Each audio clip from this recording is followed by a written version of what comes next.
दोस्तों, क्या आपको पता है स्पेस सूट हमेशा ऑरेंज या फिर व्हाइट क्यों होता है? यूनिवर्स में एक ऐसा प्लेनेट भी है जिसका टेम्परेचर 1000 डिग्री फ़ारेनहाइट होने के बाद भी वो बर्फ से घिरा हुआ है। और क्या होगा अगर आसमान से बारिश की जगह हीरे बरसने लगे तो? नमस्कार दोस्तों, मैं हूं वानी। तो चलिए आज की वीडियो में स्पेस से जुड़ी कुछ इंटरेस्टिंग फैक्ट्स के बारे में पता लगाते हैं। नंबर 1। दोस्तों, हम जब भी इंटरनेट या टीवी पर किसी नए स्पेस मिशन से जुड़ी खबरें देखते हैं तो एस्ट्रोनॉट्स को हमेशा हम ऑरेंज या फिर व्हाइट कलर के सूट में ही देखते हैं। तो क्या आपको पता है कि इतने सारे कलर ऑप्शन को छोड़ के स्पेस सूट हमेशा ऑरेंज या फिर व्हाइट ही क्यों होता है? तो इसकी सबसे बड़ी वजह है ऑरेंज कलर की विजिबिलिटी। एस्ट्रोनॉट्स की इस ऑरेंज कलर की सूट को लॉन्च एंड एंट्री सूट या फिर प्रेशर सूट भी कहा जाता है। दरअसल ये कलर किसी भी लैंडस्केप में बहुत जल्दी दिखाई दे जाता है, खास तौर पर समुद्र में, क्योंकि ज्यादातर स्पेसक्राफ्ट की लॉन्च एंड लैंडिंग प्रोसेस को समुद्र के ऊपर किया जाता है और एस्ट्रोनॉट्स लॉन्च एंड लैंडिंग के दौरान ऑरेंज कलर की सूट को पहनते हैं। ऐसे में लॉन्च या लैंडिंग के दौरान अगर कोई एक्सीडेंट हो जाए और एस्ट्रोनॉट समुद्र में गिर जाए तो ऑरेंज कलर की सूट में उन्हें आसानी से स्पॉट किया जा सकता है। और साइंटिफिकली इस ऑरेंज कलर की सूट को एडवांस क्रू एस्केप सूट कहा जाता है। सफेद रंग वाला सूट स्पेस के लिए होता है। दरअसल व्हाइट कलर लाइट को काफी हद तक रिफ्लेक्ट कर देता है। स्पेस में एस्ट्रोनॉट्स के ऊपर सूरज की रोशनी के साथ साथ सोलर रेडिएशन भी डायरेक्ट पड़ती है। ऐसे में एस्ट्रोनॉट्स की स्पेस सूट व्हाइट कलर होने की वजह से सूरज की रोशनी या सोलर रेडिएशन इजीली रिफ्लेक्ट हो जाती है। इसके साथ ही व्हाइट कलर स्पेस में एक हाईली विजिबल कलर होता है।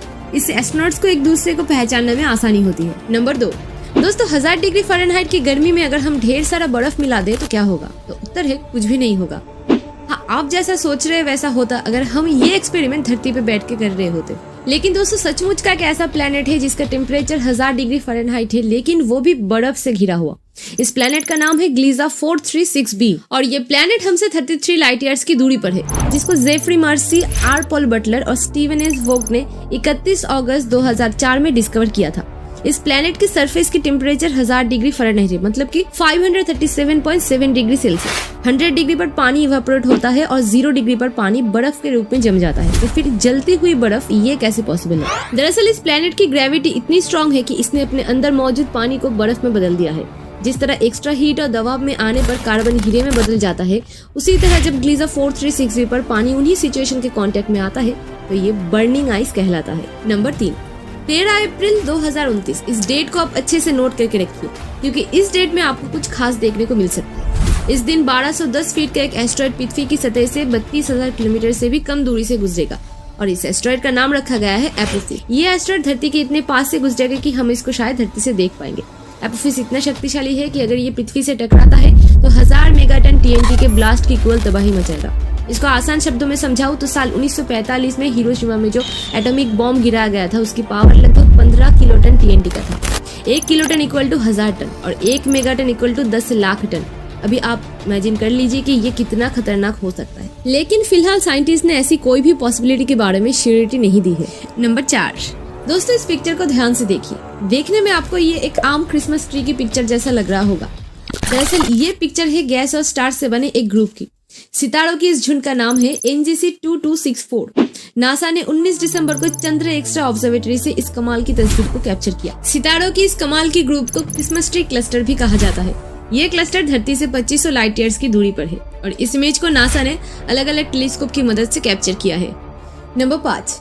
चंद्रयान 3 और आदित्य L1 की सक्सेस के बाद इसरो अब अपनी गगनयान मिशन पे फोकस कर रहा है और अब इसरो इंडिया के पहले मानव मिशन के रिहर्सल के तौर पर एक महिला ह्यूमनॉइड रोबोट वेव मित्र को स्पेस में भेजने की तैयारी कर रही है। वेव मतलब कि स्काई और मित्र यानी कि दोस्त। इस रोबोट को गगनयान की इंसानी सुरक्षा को टेस्ट करने के लिए भेजा जाएगा। ये रोबोट स्पेस यात्री की तरह ही काम करेगी। इसकी कंप्यूटर ब्रेन लेटर्स को अच्छे से पढ़ और समझ सकती है। वेव मित्र रोबोट इंसानी गतिविधियों को समझकर उस पर रिएक्शन भी दे सकती है और इसके लिए इस रोबोट पे ढेर सारे सेंसर्स, कैमरा, स्पीकर, माइक्रोफोन्स और एक्चुएटर्स जैसी कई चीजें इंस्टॉल की गई है। एक्चुएटर्स की मदद से ये रोबोट झुकने के साथ साथ अपने हाथ और हाथों की उंगलियों को भी चला सकती है। ये रोबोट गगनयान की क्रू मॉड्यूल को अच्छे से पढ़ के जरूरी निर्देशों को समझेगी। इसके साथ ग्राउंड स्टेशन में मौजूद टीम से बात भी करेगी। वेव मित्र हिंदी और इंग्लिश 2 भाषाओं में बात कर सकती है, सवालों का जवाब दे सकती है और एयर प्रेशर चेंज होने पर अलर्ट भी कर सकती है। गगनयान की फाइनल मिशन में एस्ट्रोनॉट्स की हेल्प करने के लिए इस रोबोट को रखा जाएगा। अगर आपको इस पर एक डिटेल वीडियो चाहिए तो आप कमेंट में वेव मित्र लिखिए। नंबर 6। नासा ने रिसेंटली हबल टेलीस्कोप की मदद से 655 लाइट ईयर्स दूर हेलिक्स नेबुला से आने वाली फ्रीक्वेंसी को रिकॉर्ड किया और उस फ्रीक्वेंसी को सोनिफिकेशन की मदद से सुनने लायक ऑडियोबल साउंड में कन्वर्ट किया। और उस साउंड को सुनने के बाद सबके होश उड़ गए, क्योंकि वो डरावनी आवाज कुछ ऐसी थी।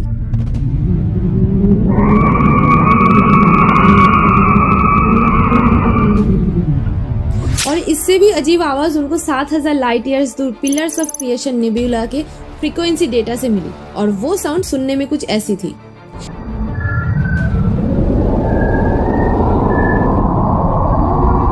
नंबर 7। दोस्तों, धरती से एक रॉकेट को लॉन्च करने में करोड़ों रुपए खर्च हो जाते हैं, लेकिन क्या आपको पता है अभी हम जिस कंपनी के बारे में बात करने जा रहे हैं वो कंपनी स्पेस में रॉकेट भेजना काफी आसान करने वाली है। इलॉन मस्क, जो कि एक बहुत बड़े बिजनेसमैन और इन्वेस्टर है, साथ ही स्पेस एक्स कंपनी के फाउंडर, चेयरमैन और सीईओ भी है। तो दोस्तों, इलॉन मस्क की यही कंपनी स्पेस एक्स एक ऐसी टेक्नोलॉजी को डेवलप करने में लगी है जो कि रॉकेट को कम पोल्यूशन और कम खर्च में स्पेस में पहुंचा सके। पर हाल ही में एक और कंपनी इलॉन मस्क को बीट करते हुए दिखाई दे रही है। मैं बात कर रही हूँ स्पिन लॉन्च की। इन्होंने इलेक्ट्रिकल सब ऑर्बिटल एक्सेलरेटर नाम का एक ऐसा डिवाइस बनाया है, इसमें रॉकेट को एक सर्कुलर चेंबर के अंदर 12,000 किलोमीटर पर सेकेंड के स्पीड से घुमाकर उसको आसमान की तरफ फेंक दिया जाता है।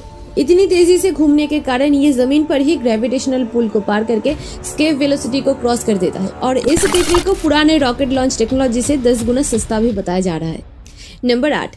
अगर आपको कभी मौका मिले एक ऐसे प्लेनेट पे जाने का जहां डायमंड बरसता हो, तो क्या आप जाना पसंद करेंगे? दोस्तों, हमने पृथ्वी पर बारिश के रूप में सिर्फ पानी ही देखा है, लेकिन कुछ ऐसे भी प्लैनेट्स हैं जहां बारिश के रूप में पानी नहीं बरसता। तो चलिए पता लगाते हैं उन ग्रहों पर कैसी होती है बारिश।